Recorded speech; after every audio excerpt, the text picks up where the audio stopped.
Assalamualaikum warahmatullahi wabarakatuh. Waalaikumsalam. Alhamdulillahirabbil alamin, wassalatu wassalamu ala asrofil anbiya wal mursalin wa ala alihi washabbihi ajma'in. Amma ba'du.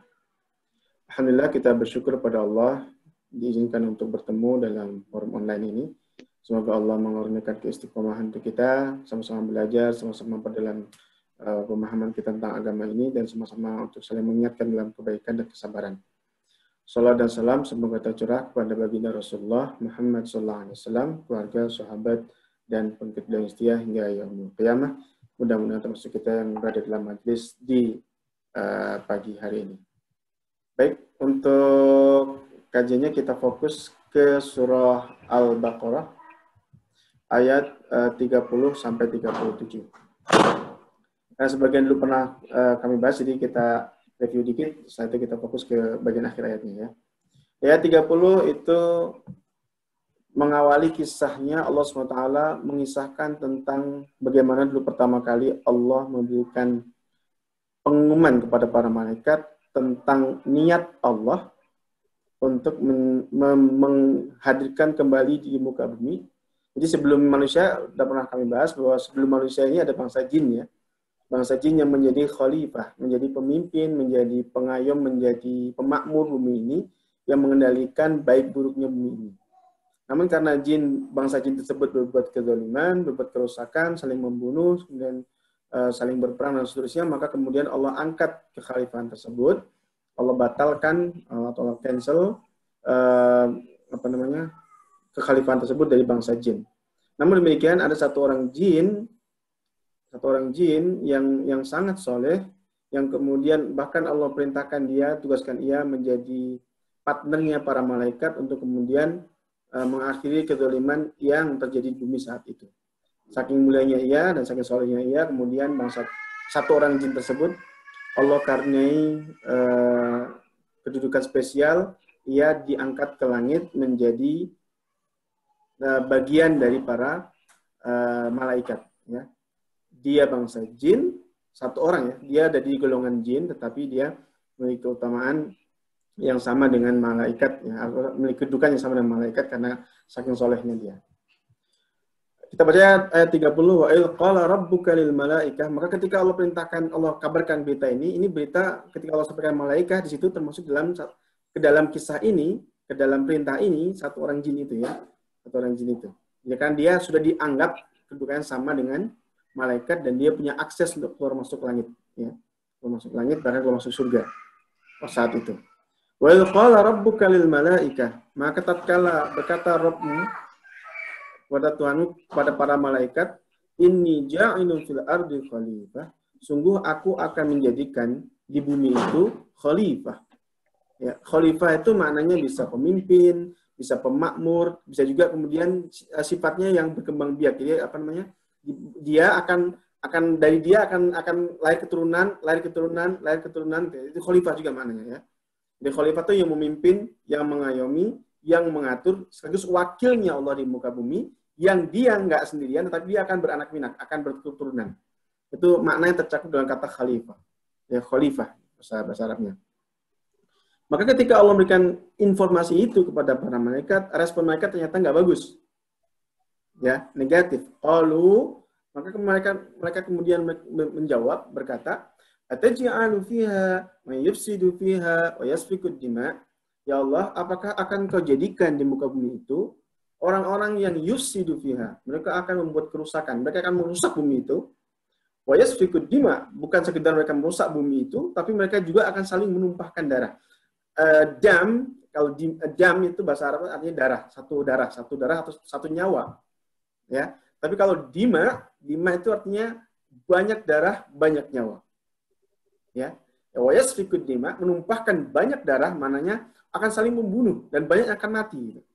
Ya, mereka merusak, buminya dirusak oleh mereka dan mereka sama mereka di antara orang-orang yang dianggap sebagai khalifah ini, mereka akan saling membunuh, saling menumpahkan darah. Wa nahnu, padahal kami ini ya Allah, nusabbihu bihamdik, kami bertasbih kepadamu dan kami senantiasa memujimu, wa nuqaddisu lak, dan kami mensucikan dirimu.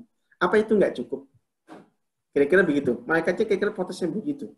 Jadi malaikat ini mempertanyakan, ya ada Ada respon yang kurang bagus dari malaikat. Mereka mempertanyakan keputusan Allah tersebut.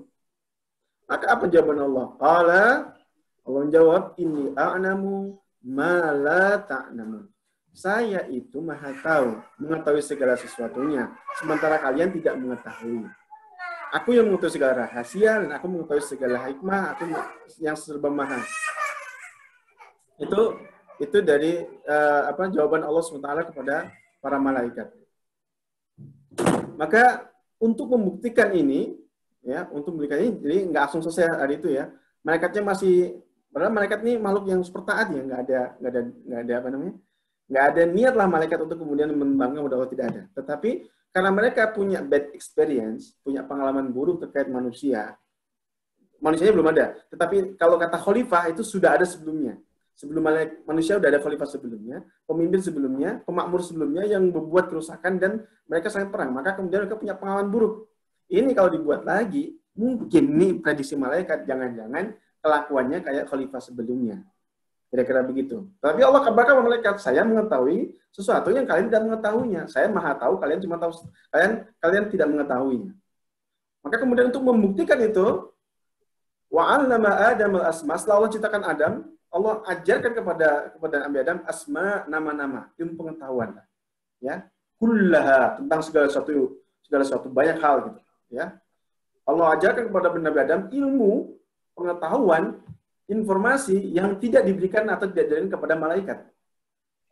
Ya, jadi Nabi Adam diberi ilmu yang ilmu itu nggak dikasihkan para malaikat. Ini nanti untuk kemudian menyadarkan malaikat bahwa respon mereka itu salah. Ya, bahwa kemudian menganggap ada yang kurang pas dengan keputusan Allah itu adalah perkara yang tidak benar. Maka cara Allah kemudian untuk kemudian menyadarkan malaikat tersebut, misalnya membantah atau membalikkan argumen para malaikat tersebut, maka Allah ajarkan kepada Nabi Adam ilmu pengetahuan tentang nama-nama, tentang informasi-informasi yang tidak diajarkan kepada para malaikat. Tsumma 'aradahum 'alal malaikah. Maka kemudian Allah akan tes. Ya, Allah akan tes, Allah hadirkan semua malaikat, Allah hadirkan juga Nabi Adam. Maka kemudian Allah tes kepada malaikat. Faqala, kalau kalian merasa mengetahui sesuatu, kalian dengan pengetahuan itu kalian mendebatku. Dengan pengetahuan itu kalian berani mempertanyakan keputusanku. Faqala, maka Allah katakan kepada malaikat, ambiuni bi asma'i haula'i in kuntum shadiqin. Kalian sebutkan, kalian jelaskan tentang nama-nama, ini terkait ilmu pengetahuan ya, tentang beberapa hal yang Allah tampakkan kepada mereka, tidak jelaskan apa itu, tetapi Allah tampak tentang nama, Allah tampakkan sesuatu, kemudian Allah minta mereka jelaskan tentang hal ini. Kalau kalian merasa punya pengetahuan, kalau kalian merasa kemudian mempertanyakan keputusanku, bahwa kalian menganggap bahwa ada yang tidak pas dengan keputusanku, maka silakan kalian sebutkan nama-nama ini. Ada tes lah ya. Jelaskan tentang hal ini. In kuntum shadiqin. Kalau kalian merasa benar. Orang-orang yang benar dengan ilmu kalian dan pendapat kalian. Maka apa jawaban malaikatnya? Karena mereka nggak tahu. Dan mereka nggak ngerti ilmu tentang hal itu. Qalu subhanak. Qalu subhanak. Maka malaikat pun tersadar. Karena mereka nggak tahu. Mereka nggak ngerti. Maka mengatakan subhanak. Maha suci engkau ya Allah. Jadi kata subhanallah itu kemudian kalau kita kemudian terbersih dalam diri kita, berpikir buruk tentang Allah. Menganggap bahwa Allah tidak pas keputusannya, menganggap bahwa takdir Allah itu nggak pas, ada nggak adil, ataupun itu yang kemudian terpikir buruk kepada kita, berpikiran buruk kepada Allah, atau kita kemudian menuduh Allah macam-macam, Allah terbersih dalam pikiran kita sesuatu tentang yang buruk tentang Allah, maka respon kita ketika kita menyadari kesalahan itu adalah subhanallah atau subhanallah. Sebagian para malaikat juga mengatakan subhanak, maha suci engkau ya Allah. Engkau maha suci dari segala cacat, engkau maha suci dari segala kesalahan, engkau maha suci dari segala hal yang buruk-buruk yang kami pikirkan sebelumnya. La ilma lana illa ma 'allamtana. Kami sadar sesadarnya bahwasanya kami tidak memiliki ilmu pengetahuan kecuali apa yang sudah engkau ajarkan kepada kami. Itu malaikat. Innaka antal alimul hakim. Kami mengakui yang sebenarnya sejujurnya bahwasanya engkaulah al-alim, engkaulah yang maha mengetahui segala ilmu, al-hakim, dan engkaulah yang maha bijaksana. Ya. Itu malaikat resminya begitu. Setelah diuji Allah, mereka mentok, nggak bisa jawab karena memang ilmunya nggak dikasih sama Allah. Allah tampakkan segala sesuatu yang kemudian ilmunya, informasi tentang hal itu tidak pernah disampaikan kepada mereka. Maka kemudian mereka mentok dan mengatakan, Subhanak, Maha Suci Engkau ya Allah. Kami tobat, kami sadar bahwasanya oh iya, ilmu kami terbatas. Oh iya, kami ini ilmunya cuma apa yang kami tahu adalah yang kau ajarkan. Yang belum kau ajarkan nggak tahu. Bagaimana kami berani untuk mendebatmu? Bagaimana kami berani untuk mempertanyakan keputusanmu?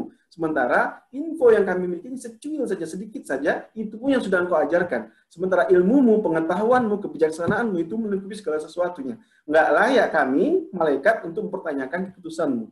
Kira-kira begitu ya. Maka apa respon malaikat? Subhanak. Atau kalau kita subhanallah. Ini sikap malaikat ya. Sikap malaikat. Ya. Kemudian Allah tunjuk kepada Adam. Allah ya Adam.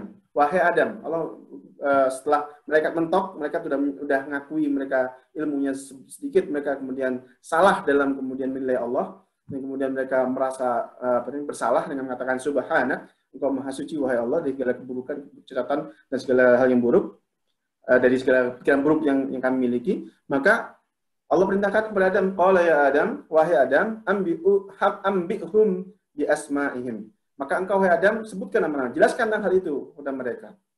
Karena Adam diberitahu ilmunya diberikan oleh Allah, maka kemudian Adam bisa jelaskan dengan baik. Adapun ini jelaskan, adapun ini jelaskan semua dengan sangat detail, dengan sangat terperinci. Yang malaikat belum mengetahui tentang hal itu. Ya, malaikat belum mengetahui tentang hal itu. Maka kemudian falamma amba'ahum bi asma'ihim, tatkala Adam sudah menyebutkan dan menjelaskan semua nama-nama itu, yang diteskan itu, maka Allah tegaskan lagi kepada malaikat, alam aqul lakum inni a'lamu ghaibas samawati wal ardh.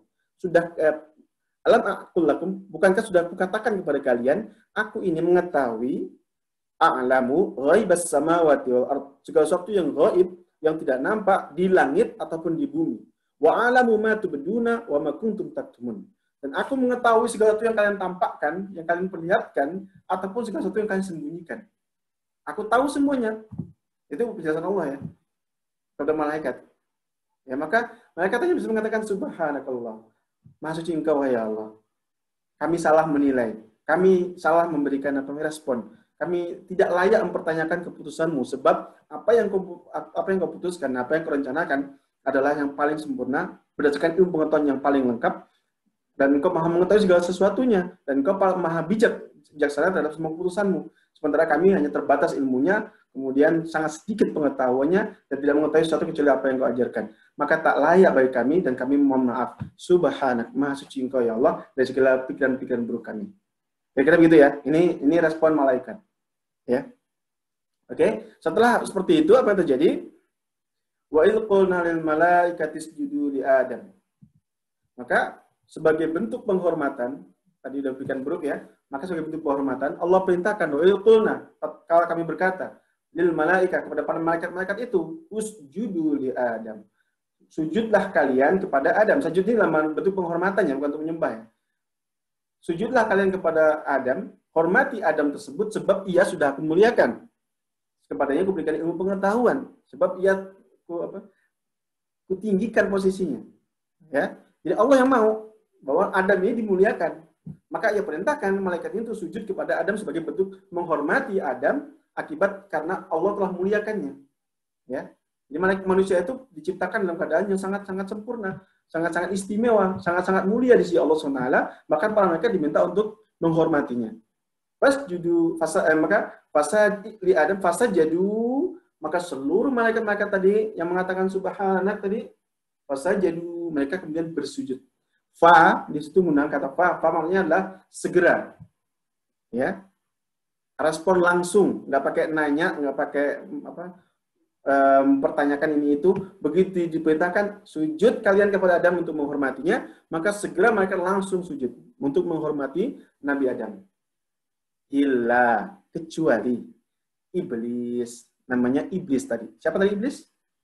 Jin yang dimuliakan, dilebihkan posisinya menyamai para malaikat. Ia ada dalam barisan yang protes tadi. Ya, ketika para malaikat lain semuanya sujud semuanya, tunduk patuh menghormati Adam, maka iblis enggak. Illa iblis, kecuali iblis enggak mau sujud. Yang lainnya sujud, dia enggak sujud. Aba, dia menyombongkan diri. Wastakbar, merasa tinggi, aba, wastakbar, dan dia menyombongkan diri. Dia merasa tinggi, dia merasa mulia, dan dia kemudian menyombongkan dirinya. Wa kana minal kafirin. Akibat sikapnya tersebut, maka dia tergolong orang-orang yang kafir, orang-orang yang ingkar kepada perintah Allah. Ya, dia merasa tinggi, merasa hebat, merasa mulia, merasa tidak layak untuk menghormati Adam, sebab dia merasa lebih tinggi posisi daripada Adam. Padahal tadi Allah sudah memutuskan Adam lebih tinggi dari dia, maka dia diperintahkan untuk menghormati. Tapi ternyata dia nggak mau terima. Ya, di ayat yang lainnya nanti Allah jelaskan lebih detail tentang peristiwa ini. Allah interogasi iblis, kenapa engkau tidak mau sujud kepada Adam? Maka jawaban iblis adalah, ana khairum minhu. Ya Allah, saya itu lebih baik dari dia. Maka tidak layak saya yang posisi lebih tinggi dan lebih baik ini sujud menghormati dia. Harusnya sebaliknya, dia menghormati saya. Kenapa? Khalaqtani min nar wa khalaqtahu min tin. Itu alasannya iblis ini buat-buat. Kenapa saya masih lebih mulia? Karena engkau ciptakan saya dari api, engkau ciptakan dia dari tanah. Jadi iblis cari-cari alasan sebenarnya. Cari-cari alasan, karena dia sebenarnya, apa sih sebenarnya yang terjadi dengan iblis? Yang terjadi sebenarnya adalah dia merasa dengki. Dia nggak terima ada bangsa baru. Ada makhluk baru yang Allah ciptakan yang lebih mulia daripada dirinya. Ya.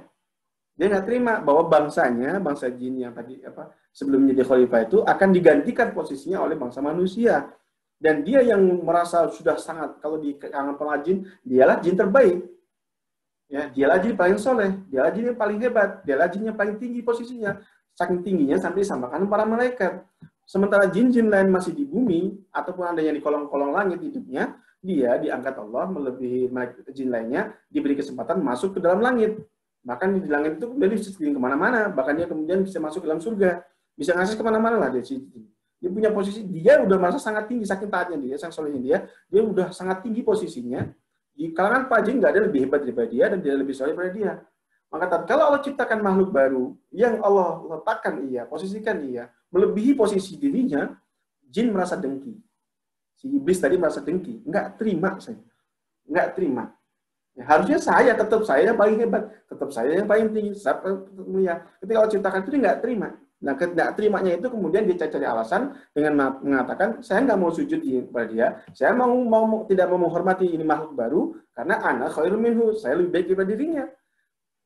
Alasannya, ada yang cari alasan. Salah satunya adalah, kau ciptakan saya dari api, kau ciptakan dia dari tanah. Api lebih mulia dari tanah. Dia buat sendiri standar itu. Padahal keputusan Allah adalah, Allah jadikan Adam lebih mulia daripada dirinya. Maka diperintahkan kemudian jin yang iblis itu untuk menghormati Adam dengan cara bersujud. Maka dia tolak perintah. Bahkan yang perintah Allah pun dia tolak. Dan dia cari alasan. Ya, ini jin. Nah, karena dia kemudian menolak perintah Allah, membangkang kepada Allah, depan Allah langsung, maka dihukum oleh Allah untuk kemudian dikutuk. Ketika dia dikutuk, kutukannya juga ngeri ya. Kutukannya adalah dia kelak akan menjadi penghuni neraka selama-lamanya. Itu ternyata tidak membuat dia takut. Bahkan dia kemudian minta dispensasi. Oke ya Allah, saya terima kutukan ini, saya terima penghinaan ini, tapi saya nggak mau kemudian cuma saya. Saya minta keadilanmu, kasih saya waktu. Beri saya waktu, beri saya tangguh umur saya sampai yaumil qiyamah. Mau ngapain? Saya akan bawa dia dan keturunan-keturunan dia, menyesatkan keturunan-keturunan dia, itu sumpahnya iblis ya, untuk saya bawa sama-sama ke neraka. Ini orang dengki itu kira-kira begitu ya. Orang dengki itu kira-kira suka nggak masuk akal ya. Kalau lagi benci dengan orang dan dengki dengan orang itu suka mikirnya itu nggak masuk akal, doesn't make sense gitu ya. Pokoknya ngaco lah gitu. Dan itu terjadi dengan iblis. Ya. Saking dengkinya dia, saking nggak sukanya dia, saking nggak terimanya dia ketika diberitahu dia akan jadi penghuni neraka yang kekal karena membangkang perintah Allah depan Allah langsung, ya. Maka yang dilakukan bukannya dia bertobat, bukan dia minta maaf, bukan dia mengakui kesalahan, yang dilakukan justru adalah minta keadilan Allah. Beri saya waktu untuk kemudian supaya saya ke neraka nggak sendirian. Saya ingin anak keturunan dia juga akan saya bawa sebanyak-banyaknya untuk menemani saya dalam neraka. Ya, dia itu kedengkiannya membakar dia seperti itu. Itu dia dengan iblis. Maka Allah kasih, oke, engkau dikasih tangguh, silakan kau mau melakukan apa yang kau lakukan, silakan. Sampai yaumil qiyamah. Tetapi ingat kata Allah, engkau tidak akan mampu menyesatkan hambaku, maksudnya Nabi Adam dan keturunannya, tidak akan mampu menyesatkan mereka orang-orang yang ikhlas, illal mukhlisin. Kecuali orang ikhlas nggak bisa. Ikhlas akan Allah jaga, akan Allah proteksi supaya apapun yang akan engkau lakukan tidak akan membahayakan mereka. Ya, ilal mukhlisin. Maka orang mukhlis, orang yang ikhlas, itulah orang-orang yang kemudian akan dijaga oleh Allah Subhanahu wa taala. Siapa tahu orang ikhlas? Orang-orang yang apapun yang dilakukannya, ya akan semata-mata karena Allah. Dan ketika Allah berikan apapun keputusan yang Allah berikan, dan apapun jadi takdir Allah kerjakan kepada dirinya, baik takdir itu menyenangkan dirinya atau tidak menyenangkan dirinya, maka yang dilakukan olehnya adalah karena yakin ia dari Allah, maka dia bersabar kalau itu sesuatu yang kemudian tidak menyenangkan, dan dia bersyukur ketika sesuatu itu adalah menyenangkan. Tapi intinya dia tawakal kepada Allah, dan kemudian ridho dengan keputusan Allah. Itu orang yang ikhlas ya. Dan apapun yang kita lakukan itu semata-mata karena Allah. Berat atau ringan, suka nggak suka, itu karena Allah. Ya, dia mengerjakan sesuatu karena Allah, dia meninggalkan sesuatu karena Allah.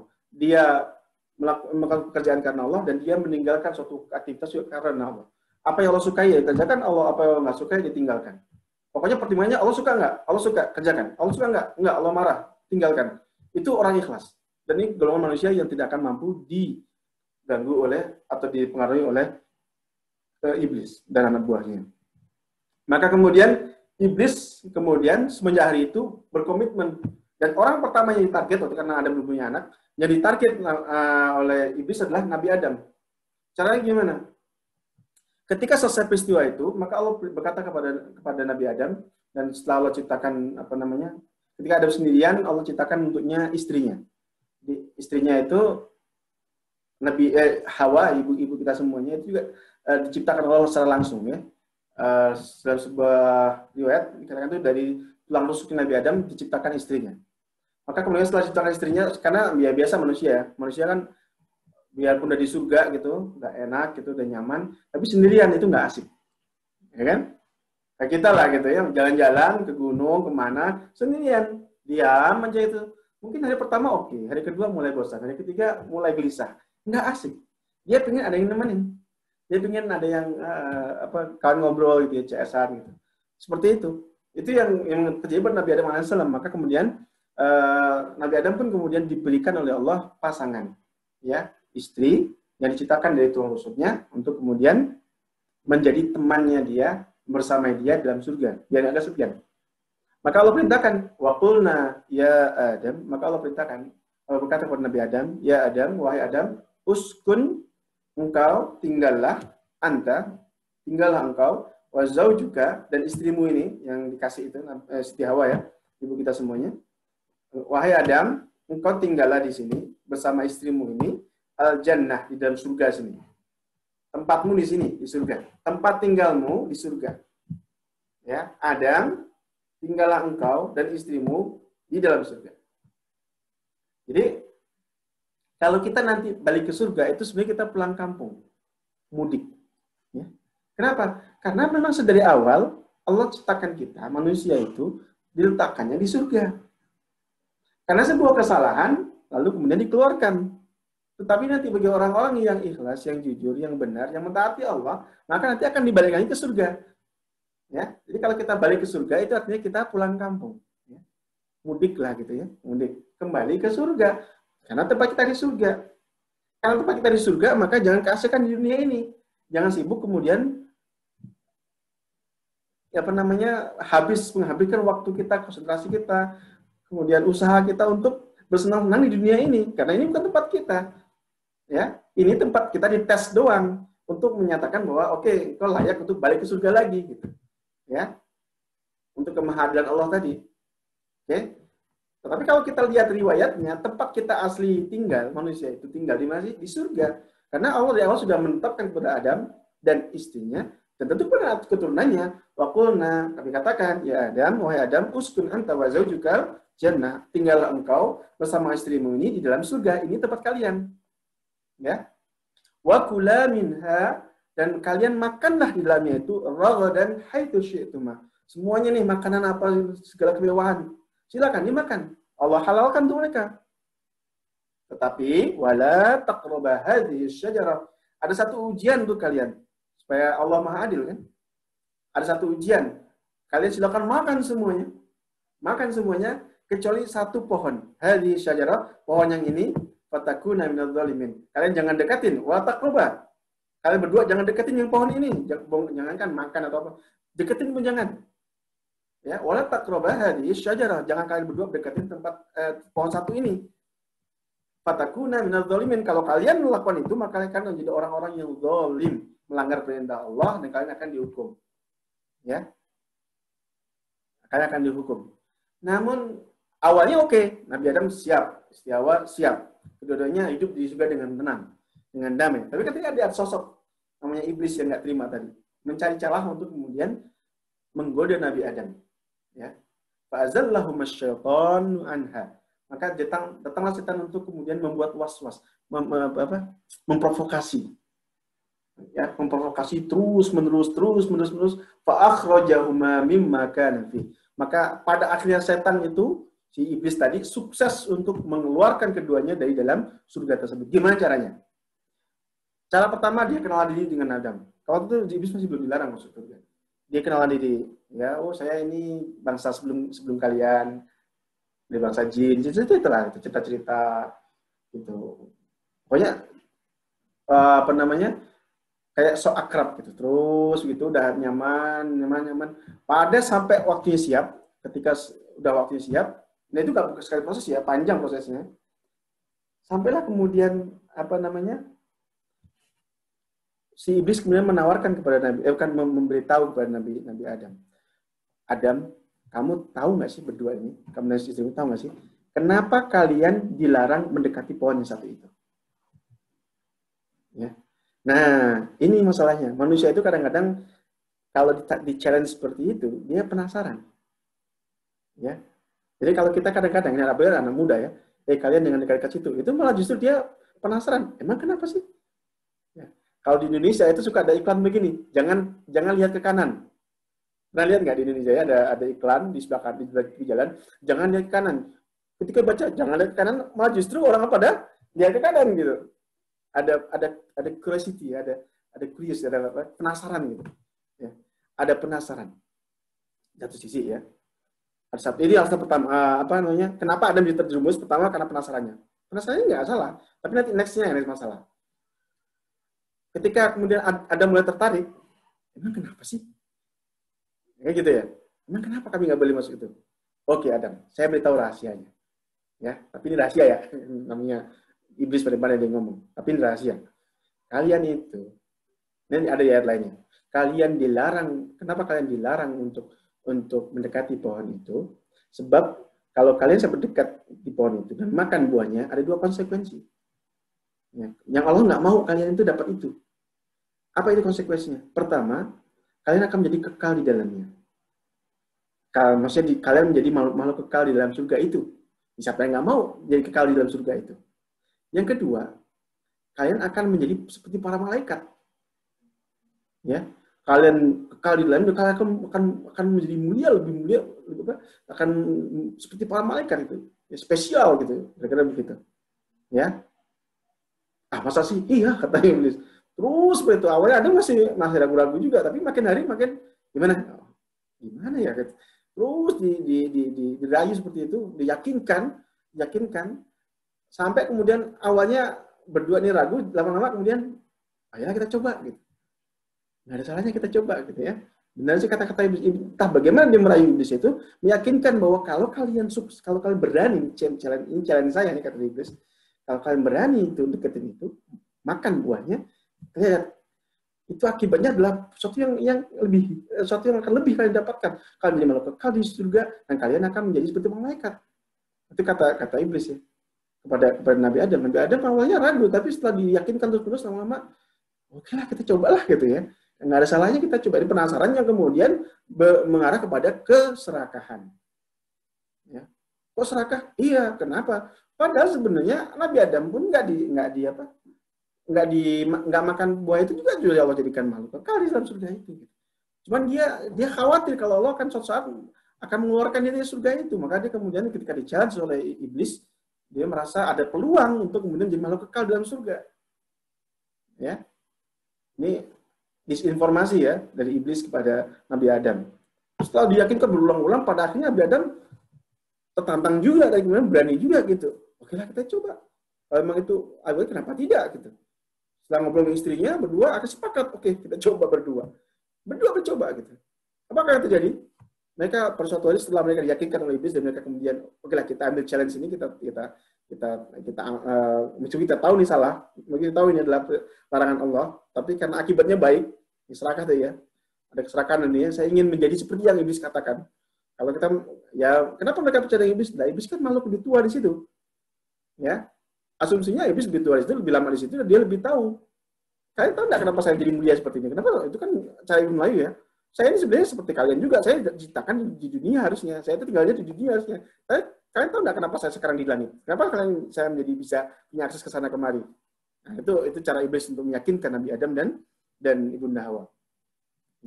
Setelah di-challenge dan diyakinkan, akhirnya berdua, ya kita coba deh berdua. Mereka coba, mereka makan, ya. Mereka makan. Apa yang terjadi ketika mereka makan? Seketika efek yang langsung mereka rasakan adalah seluruh pakaian kemuliaan mereka di surga itu, pakaian kehormatan mereka di surga yang mereka kenakan itu, tiba-tiba langsung lepas. Ya, langsung lepas. Karena lepas mereka jadi malu kan, langsung. Dan ini pertama kan mereka lepas gitu, mereka begitu ya.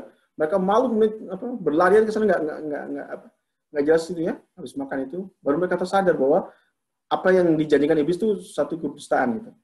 Ya. Kata iblis begini efeknya, ternyata terjadi sebaliknya. Mereka jadi terhina, katanya akan menjadi kekal, maka mereka akan terusir gitu. Yang terjadi adalah sebaliknya. Maka fa'azallahu masyaitanu anha, maka syaitan berhasil kemudian membuat mereka ragu-ragu dan mereka kemudian terpengaruh, fa akhrajahum mimma kana fi. Maka setan telah berhasil membuat mereka dihukum, mereka dikeluarkan dari dalam surga itu. Wa qulna ihbitu ba'dukum li ba'din adu. Maka kalian tempati dunia, diturunkan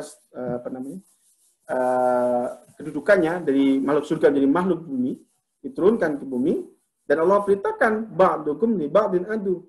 Yang jadi masalah berikutnya adalah sebagian dari kalian, anak keturunan kalian wahai Adam berdua sama istri ini, akan menjadi musuh bagi yang lainnya. Kalian benar-benar akan saling bermusuhan antara kalian.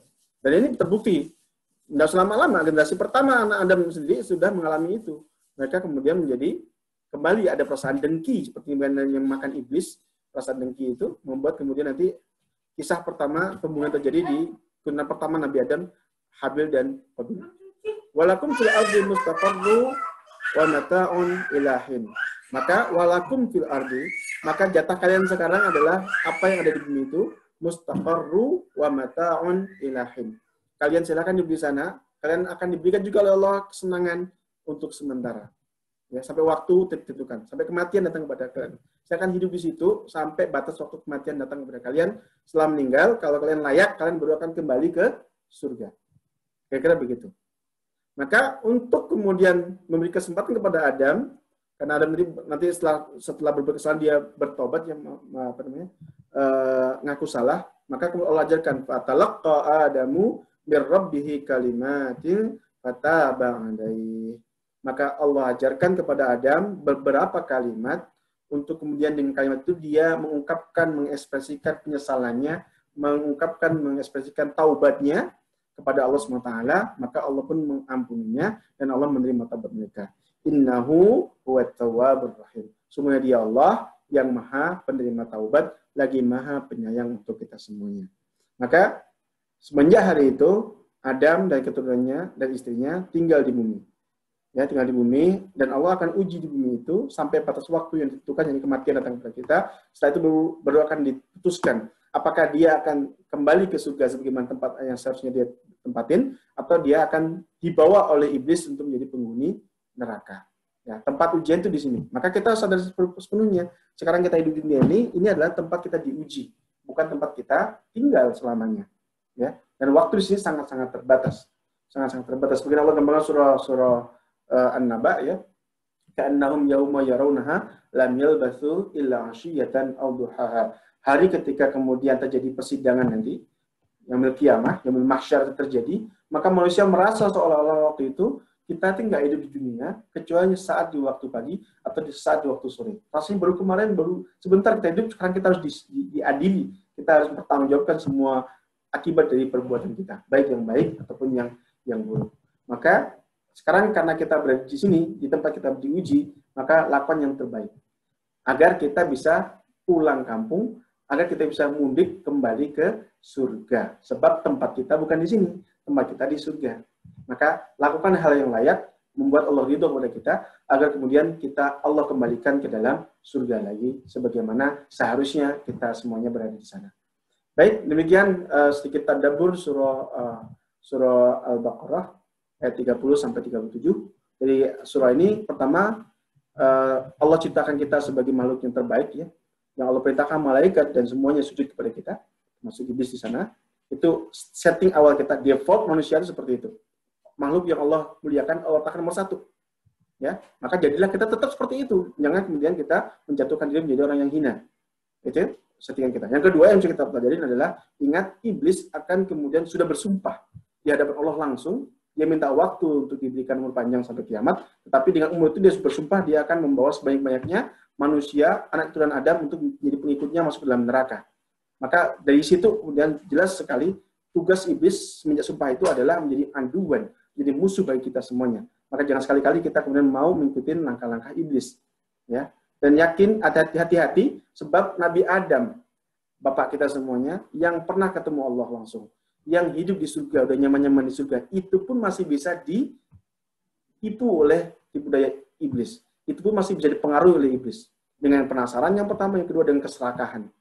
Ya, dua hal ini yang kemudian menjatuhkan Nabi Adam AS dari dalam surga menjadi makhluk penghuni dunia dan diuji di dunia. Ya, itu yang kedua yang kita pelajari. Yang ketiga, Allah Maha Pemaaf. Ya, meskipun kita kemudian sekarang hidup di dunia dan kita sadar bahwa ini adalah tempat ujian kita, tes kita untuk layak atau tidak kembali ke surga, tetapi Allah sudah mengajarkan kalimat, Allah mengajarkan ilmu.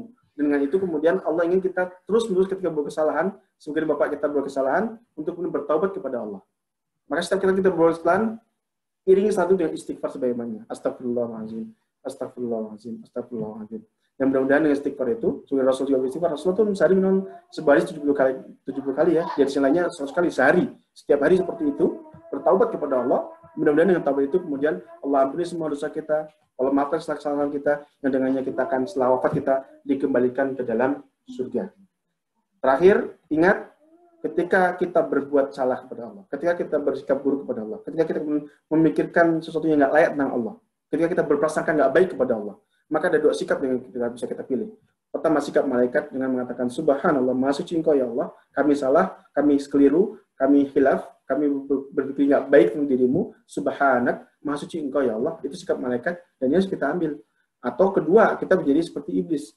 Ketika dia kemudian tegur oleh Allah bahwa dia berbuat kesalahan, dan ditanyakan oleh Allah, justru dia mengatakan, dia mencari-cari alasan, ana khairun minhu. Saya ya lebih baik daripada dirinya. Cari-cari alasan untuk membenarkan kesalahannya itu. Ya, maka jangan seperti iblis, jadilah seperti malaikat yang kemudian ketika berbuat kesalahan, mereka kemudian menyadari kesalahannya dan bertaubat kepada Allah, sebagai Nabi Adam juga bertaubat dan kemudian mensucikan Allah Subhanallah wa bihamdi. Masya Allah, dan segala puji adalah miliknya. Demikian untuk tausiah pada pagi menjelang siang ini. Saya tutup sampai di sini. Assalamualaikum warahmatullahi wabarakatuh.